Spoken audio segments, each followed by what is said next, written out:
Mimi naona huo mchango wa WeFect kwangu ni mkubwa, kwa sababu wakati tunaendelea na kikundi, mafunzo wanakuja wanatupatia haya mabadiliko ya kuwa tumeondokana kwenye zile nyumba za nyasi yanatokana na vikundi. Sisi hatugawani hela, tumegawana vitu mbalimbali, lakini mpaka mimi nikaja nikamaliza nyumba. Wakati wanaleta hisa, tulikuwa tujui jinsi ya kutunza pesa. Tulikuwa tunaweka labda saa zingine kuitunza tu wewe kukusanya labda kama 500,000 inakuwa ni shida. Kupitia hii elimu wengi wamejifunza kwamba fulani yuko kwenye kikundi anafanikiwaje. Hata mtu ambaye alikuwa hana mradi anaanzisha mradi. Tulipopata mafunzo ya ujenzi bora, sasa ikawa kwamba mtu akipewa hela anaenda kwenye majukumu mengine. Ndio maana tukaona kwamba labda tununue kitu ili tugawane vitu. Mimi ni mmoja kati ya watu walionufaika kutokana na shirika la TAEA.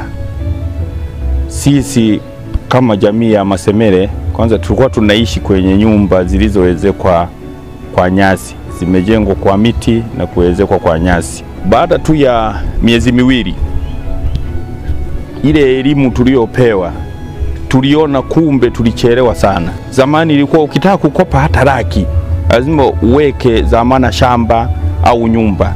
Kwa sababu kipindi hicho sisi hatukuwa na nyumba, tulikwama, tulikuwa na michango miwili. Unanunua hisa lakini pia unaweka na ya elimu kwa ajili ya shule ya awali. Watoto kula chakula kwa maana ya kunywa uji shuleni. Watoto walikuwa hawanywi uji, ndio maana tulikuwa na watu wachache ambao walikuwa wanaendelea na masomo. Kwetu hapa kuona nyumba imeezekwa bati na madirisha ni ya vioo, tulikuwa tunayaonea mjini.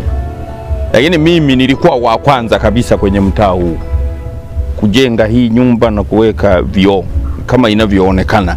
Paka sasa hivi mtaa wa Masemere wanufaika ni wengi. Mkianza kutembelea mtaa, ukianza asubuhi utafika mpaka jioni na hutazimaliza miji ambazo zimenufaika kutokana na TAEA.